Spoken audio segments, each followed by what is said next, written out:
दोस्तों, किस प्रकार से एक सब्जी बेचने वाली महिला ने भ्रष्ट इंस्पेक्टर को सबक सिखाया, बल्कि पूरे थाने को हिलाकर रख दिया। पूरी कहानी जानने के लिए वीडियो को अंत तक जरूर देखें। वीडियो में आगे बढ़ने से पहले आपसे निवेदन है कि अभी तक वीडियो को लाइक और चैनल को सब्सक्राइब नहीं किया तो जरूर कर लें।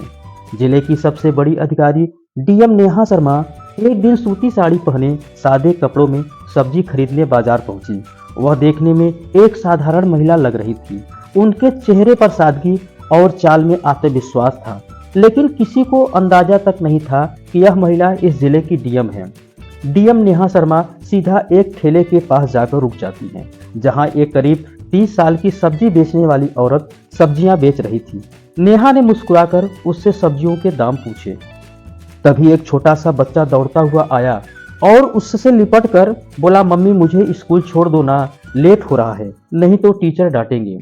सब्जी वाली महिला बोली, बेटा थोड़ी देर रुक जा, मैं पहले इनको सब्जी दे दूं, फिर तुझे छोड़ने चलेंगे। बच्चा जिद करता रहा, नहीं मम्मी अभी चलो ना प्लीज, बहुत देर हो गई है। यह सब देखकर डीएम नेहा शर्मा मुस्कुराकर बोली, आप बच्चे को स्कूल छोड़ क्यों नहीं देती, मैं आपकी दुकान संभालती हूँ। सब्जी वाली थोड़ी हिचकिचाई, पर नेहा के भरोसे भरे लहजे ने उसे हिम्मत दी। उसने कहा, ठीक है बहन, मैं जल्दी लौट आऊंगी। और फिर वह अपने बेटों को लेकर स्कूल की ओर निकल गई। इधर नेहा ठेले पर खड़ी थी और चारों ओर के माहौल को गौर से देख रही थी। तभी एक मोटरसाइकिल ठेले के पास आकर रुकी। उस पर बैठा था इंस्पेक्टर आदित्य वर्मा।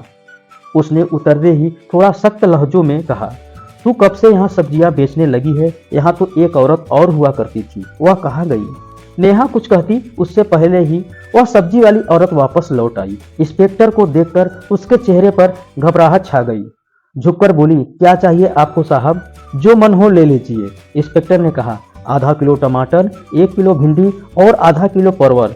औरत ने बिना कुछ कहे जल्दी जल्दी सब्जियां तौलकर उसको दे दिए। इंस्पेक्टर बिना एक भी पैसा दिए मोटरसाइकिल पर बैठा और चलता बना। यह सब देखकर नेहा शर्मा स्तब्ध रह गई। कुछ पल खामोशी में बीते, फिर उन्होंने सब्जी वाली से पूछा, क्यों तुम सब्जी के पैसे नहीं लिए? औरत ने नेहा की ओर देखने लगी। उसकी आंखों में मजबूरी साफ दिख रही थी। भारी मन से बोली, बहन क्या कहूँ, यह इंस्पेक्टर रोज ही ऐसे सब्जी ले जाता है। जब कुछ बोलती हूँ तो धमकाता है, कहता है मुझसे पैसे लेगी, अभी तेरे ठेलों को उठवा दूंगा। मुझे डर लगता है अगर ठेला चला गया तो घर कैसे चलेगा, मेरे बच्चे क्या खाएंगे, इसलिए चुपचाप दे देती हूँ। यह सुनकर डीएम नेहा शर्मा के चेहरे का रंग बदल गया, अंदर तक हिल गई। उन्हें यकीन नहीं हो रहा था कि कानून के रक्षक खुद कानून का मजाक उड़ा रहे हैं। उन्होंने गंभीर स्वर में कहा, बहन अब ऐसा नहीं होगा, मैं अब आपके साथ हूँ, इंसाफ दिलाना मेरा फर्ज है। आप काम कीजिए, कल जब आप ठेला लगाइएगा तो आप नहीं मैं वहाँ रहूंगी, आप घर पर आराम कीजिएगा, बाकी मैं देख लूंगी कि वह इंस्पेक्टर पैसे देता है या नहीं, और अगर नहीं देता तो मैं उसे कानून की ताकत दिखाकर ही रहूंगी। औरत की आंखों में आंसू थे, लेकिन पहली बार उससे राहत और उम्मीद की झलक दिख रही थी। अगली सुबह नेहा शर्मा ने एक गांव की औरत का भेष बनाया, ना कोई मेकअप ना कोई पहचान। साधारण सूती साड़ी पहने, सर पर पल्लू रखे वह ठेले पर आकर खड़ी हो गई।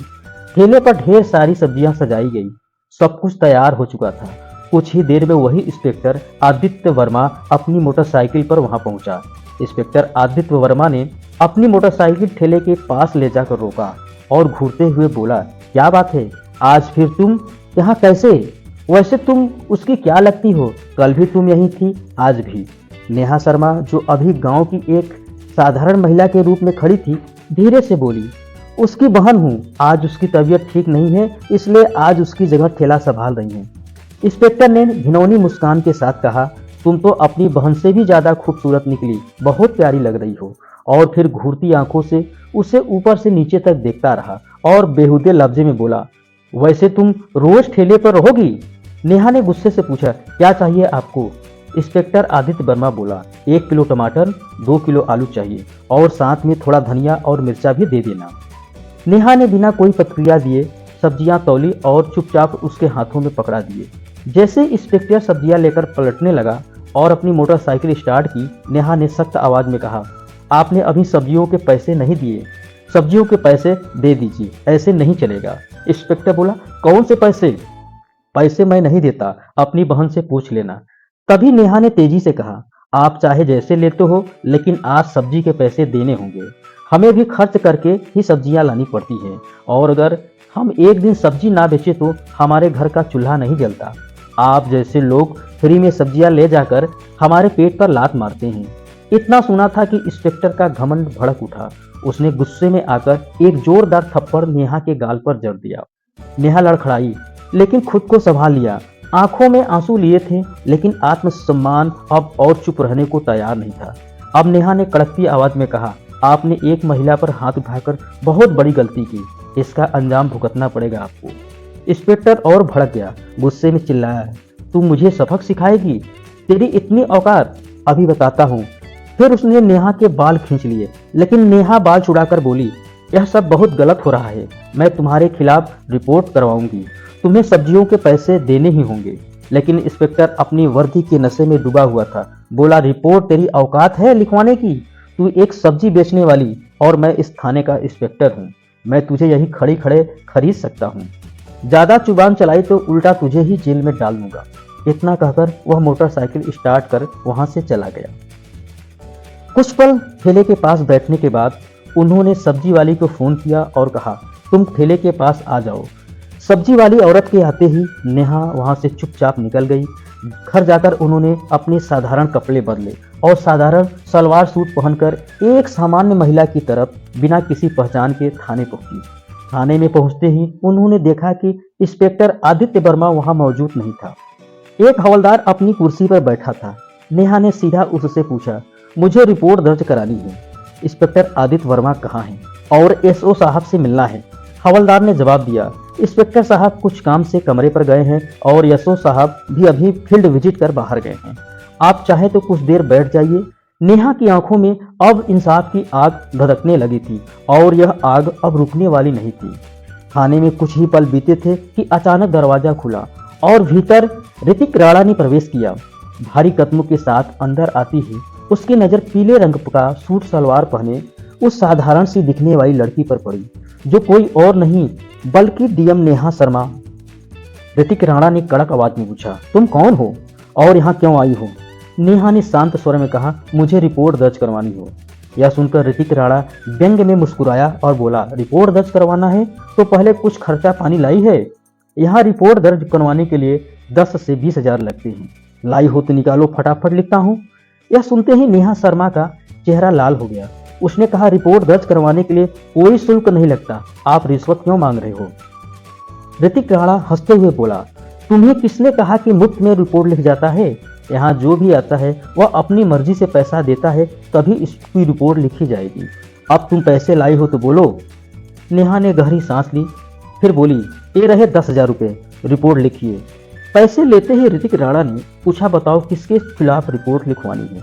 नेहा ने गंभीर होकर कहा, इंस्पेक्टर आदित्य वर्मा के खिलाफ। उन्होंने एक सब्जी बेचने वाली औरत से बदतमीजी की। रोज उसके ठेले से बिना पैसे के सब्जियां उठाते हैं, और जब मैंने विरोध किया तो मुझ पर हाथ उठाया। मैं कानूनी कार्रवाई चाहती हूँ। ऋतिक राणा की घबराहट उसके चेहरे पर साफ दिख रही थी। उसने हकलाते हुए कहा, वह तो हमारे थाने के सीनियर इंस्पेक्टर हैं, और वैसे भी अगर कोई फ्री में सामान दे तो इसमें क्या गलत है? हम पुलिस वाले हैं, थोड़ा बहुत चलता है। नेहा अब समझ चुकी थी, यह सिस्टम अंदर से पूरी तरह से सड़ चुका है। यह केवल वर्दी नहीं, गरीबों की मजबूरी का सौदा कर रहे थे। उन्होंने कुछ नहीं कहा, बस चुपचाप थाने से निकल गई। लेकिन उनकी आंखों में अब एक आग जल चुकी थी। अगले दिन सुबह डीएम नेहा शर्मा वर्दी पहनकर गाड़ी से सीधे उसी थाने में पहुंची। साथ में उनके सरकारी गार्ड भी थे। थाने के गेट पर वर्दी में उन्हें देखकर सारा स्टाफ सन्न रह गया। अंदर घुसते ही इंस्पेक्टर आदित्य वर्मा और ऋतिक राणा दोनों मौजूद थे। दोनों के चेहरे पर हवाइयां उड़ गई जब उन्होंने सामने उस लड़की को देखा जिसे उन्होंने अपमानित किया था। लेकिन आज वह आम औरत नहीं बल्कि जिले की डीएम थी।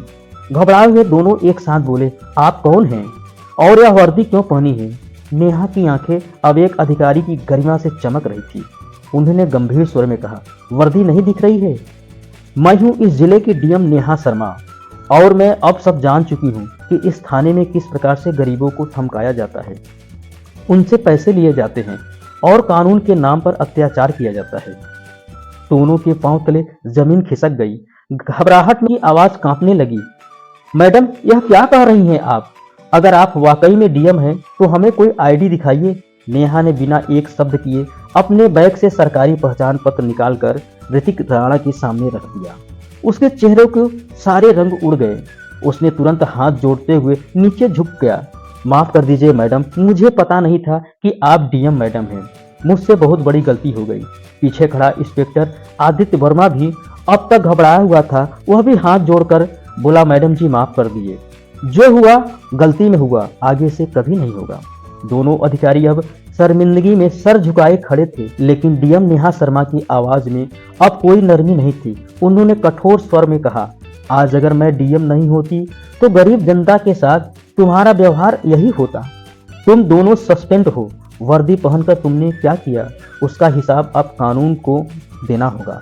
इस जिले में अब गरीबों का अपमान नहीं होगा, ना वर्दी की आड़ में लूटपाट कर सकोगे। फिर उन्होंने पीछे खड़े स्टाफ को निर्देश दिया, इन दोनों को तत्काल प्रभाव से निलंबित किया जाए और उनके खिलाफ विभागीय जांच शुरू हो। अब थाने के सभी लोग खामोश थे। डीएम नेहा शर्मा ने एक बार फिर साबित कर दिया कि वर्दी सिर्फ ताकत नहीं, जिम्मेदारी का प्रतीक होती है। डीएम नेहा शर्मा ने कड़े स्वर में दोनों अफसर की ओर देखा और बोली, तुम दोनों माफी के लायक नहीं हो। आज जो तुमने किया वह एक अधिकारी नहीं, एक अपराध ही करता है। अगर मैं तुम्हें माफ कर दूं तो तुम फिर वही हरकत करोगे, फिर किसी गरीब को सताओगे, फिर किसी मासूम की आवाज दबाओगे। इतना कहकर वह आगे बढ़ने लगी, लेकिन तभी इंस्पेक्टर आदित्य वर्मा और यशो ऋतिक राणा दोनों उनके पैरों में गिर गए। आंखों में पश्चाताप और चेहरे पर शर्मिंदगी साफ झलक रही थी। आप बिल्कुल सही कह रही है मैडम, हम वाकई माफी के लायक नहीं हैं। ऋतिक राणा बोला, मैडम एक आखिरी मौका दे दीजिए, हम सच में बदल जाएंगे। आज के बाद किसी गरीब को नहीं सताएंगे, किसी से फालतू के पैसे नहीं लेंगे और हर फरियादी की इज्जत करेंगे। आदित्य वर्मा ने सिर झुकाकर कहा, हमें माफ कर दीजिए मैडम, हम वादा करते हैं कि दोबारा ऐसी गलती नहीं होगी। अगर हो भी गई तो आप हमें सस्पेंड नहीं, सीधे जेल भेज देना। डीएम नेहा शर्मा कुछ देर चुप रही, फिर दोनों की नम आंखों में डरे हुए चेहरे पर टिक गई। फिर उन्होंने गहरी सांस ली और गंभीर स्वर में बोली, ठीक है, मैं तुम्हें माफ कर रही हूँ, लेकिन यह आखिरी मौका है। अगर किसी भी गरीब की आवाज मुझ तक पहुंची, अगर फिर किसी ने कहा कि थाने में अन्याय हुआ है, तो मैं तुम दोनों को सिर्फ सस्पेंड नहीं, सलाखों के पीछे डालूंगी और इस बार कोई माफी नहीं होगी। दोनों अफसर ने सिर झुकाए। उनका आत्मसम्मान चूर चूर हो चुका था, लेकिन अब उनमें सुधार की एक सच्ची झलक थी। नेहा शर्मा ने थाने से बाहर निकलते वक्त एक नज़र पूरे स्टाफ पर डाली और बोली, पुलिस की वर्दी डराने के लिए नहीं, भरोसा जीतने के लिए होती है। इस वर्दी की इज्जत तभी होगी जब इसे पहनने वाले खुद इज्जत देना सीखेंगे। डीएम के जाते ही पूरे थाने में सन्नाटा छा गया। सबके चेहरे पर शर्म और संकोच की लकीरें साफ साफ दिख रही थी। उस दिन के बाद पूरा थाना जैसे बदल गया। अब कोई रिश्वत नहीं लेता, ना किसी गरीब की आवाज दबाई जाती, हर फरियादी की बात सुनी जाती है। रिपोर्ट बिना पैसे के दर्ज होती है और सड़क से बाजार तक हर जगह पुलिस लोगों की मदद करती नजर आने लगी। सब्जी वाली औरत भी अपने ठेले पर मुस्कान के साथ बैठी थी, क्योंकि उसे अब किसी का डर नहीं था। यह कहानी हमें सिखाती है कि हिम्मत और ईमानदारी से कोई बड़ी ताकत नहीं होती। अगर किसी पद पर बैठा व्यक्ति अन्याय करता है तो उसकी वर्दी नहीं, उसके काम बोलते हैं, और जब सच बोलने वाला उठ खड़ा होता है तो पूरा सिस्टम बदल सकता है। अगर आपको यह वीडियो पसंद आया तो एक लाइक जरूर करें और गरीबों की आवाज़ों को लोगों तक पहुंचाने के लिए शेयर जरूर करें। ऐसी ही कहानियों के लिए हमारे चैनल को सब्सक्राइब करना ना भूलें। धन्यवाद। जय हिंद, जय भारत।